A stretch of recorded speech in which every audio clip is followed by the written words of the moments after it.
All right, we've gotten a few requests for a track breakdown of the song Demolition from our website. This is going to be a pretty easy one because there are only two elements involved, electro and a vocal chop. But let's start off by just listening to the track in its entirety. I'm going to leave the DAW open so you can watch what's happening. And I'm going to switch over to the Beatmaker.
Okay, one of the first things I want to point out, and sometimes you guys email and ask us questions about, the demos and how much external processing we used. Here is my DAW track for Contact, and you can see that there are no effects happening on it at all. All the sounds are happening inside Electro.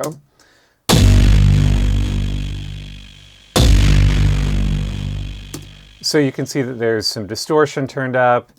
No saturation, distress. But anyway, all of these sounds are happening internally with Electro. There are not even an EQ on this, although there is a limiter on the master bus. And if you've watched any of these track breakdowns before, this may look familiar. I normally set up a manual track for either tempo or electro, and then a beats track. It doesn't really matter. You could have them overlapping, but this just keeps things a little bit neater. So in this track in particular, you can see that this intro is just using manual mode for these opening hits. And we are using the kick defam destroyed and defam slight friction, a mix of both of those. Let me turn on a track here. This is the slight friction. That's most of what we're hearing. And then here's the defam destroyed.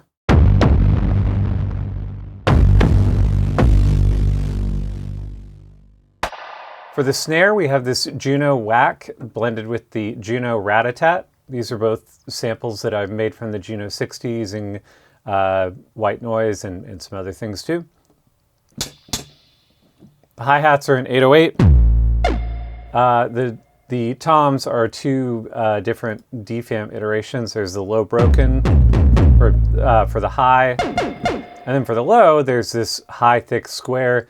So normally we put the lower tom on tom 2. It doesn't really matter. Each one of them, you can select anything you want from the toms menu. But this is not really being used as a tom, but more as like a sound effect. The crash, we have this scratch cassette with the attack turned way up to give it a really slow attack. And then an 808 ride. And then there's a 909 clap, a tabla high, and then another tabla high. So let's look at these elements individually for a minute. Let's go ahead and solo the kick and snare to begin with, and I'm going to start later where the beat comes in.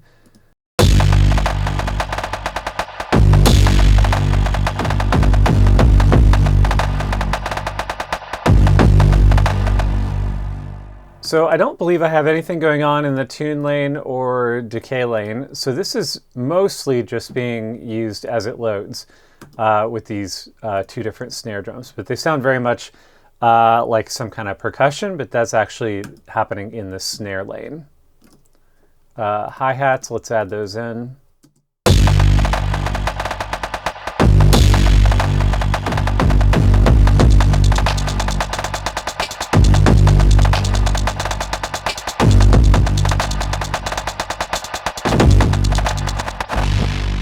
Let's add a few toms in here. Again, these are two different DFAM iterations.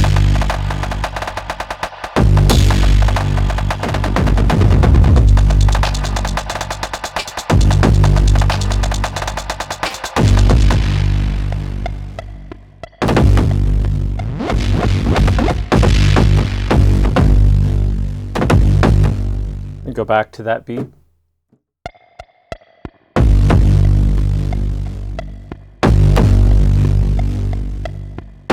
So that's what I was doing with Tom 2. It gets pretty buried in there.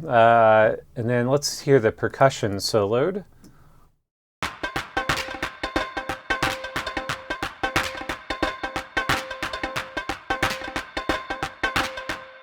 So you hear this clap happening. And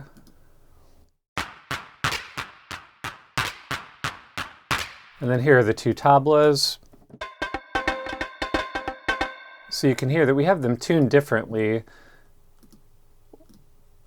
One is set to the default, and then one is placed an octave up.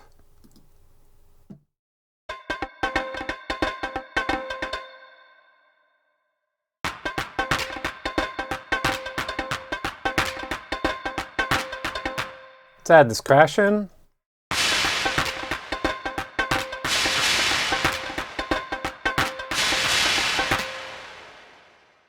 Now that we kind of looked at what the elements are inside this beat, let's take a look at what is also happening with the pitch wheel. And I'm going to skip ahead a little bit to where this gets used on this second verse, for lack of a better term.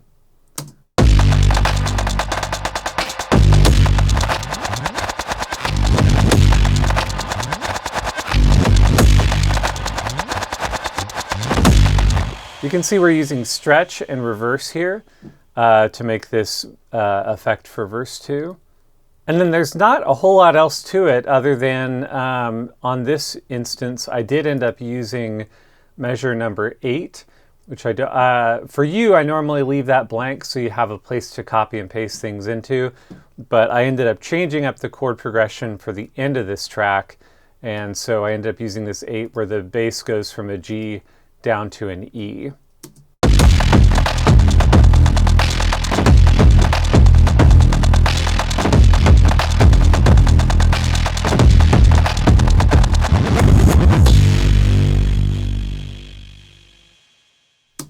And so that is at least half of this track is just electro.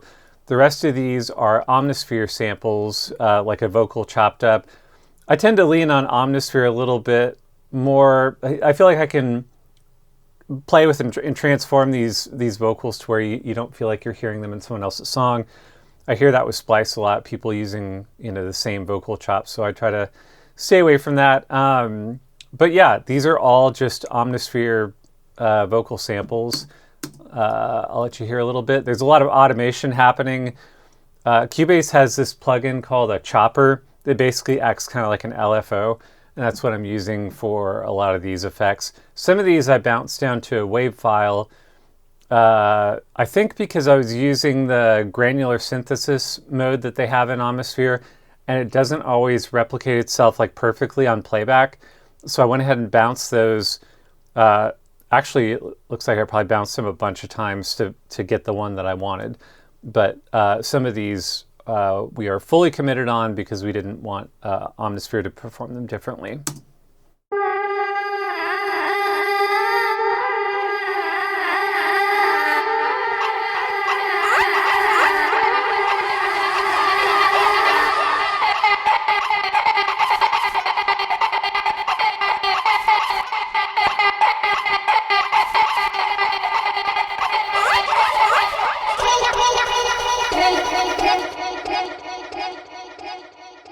You can see when you look here, this is how I'm automating this this vocal with the chopper plugin.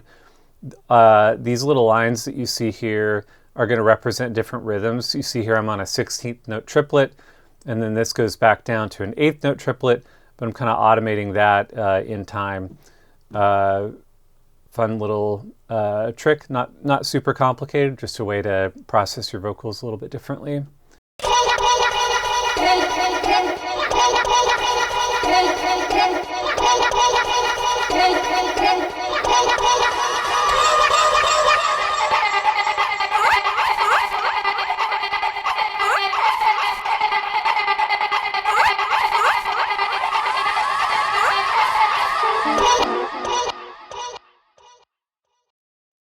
And it looks like one of these vocals I was playing as a keyboard part. Let me see what this was.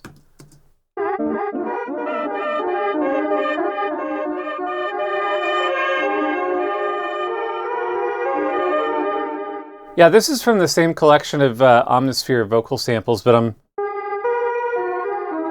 just kind of playing it like a keyboard part.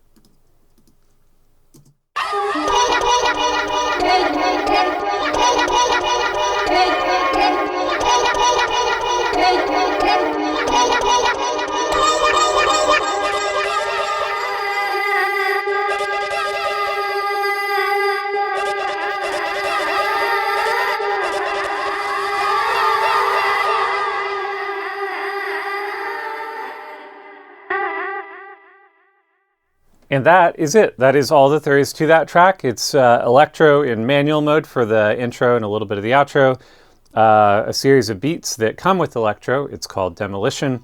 And then a bunch of vocal chops that I messed with and automated from Omnisphere. And that is the whole thing. No external effects on Electro. That is how it will load and sound for you as well. Hope that was helpful.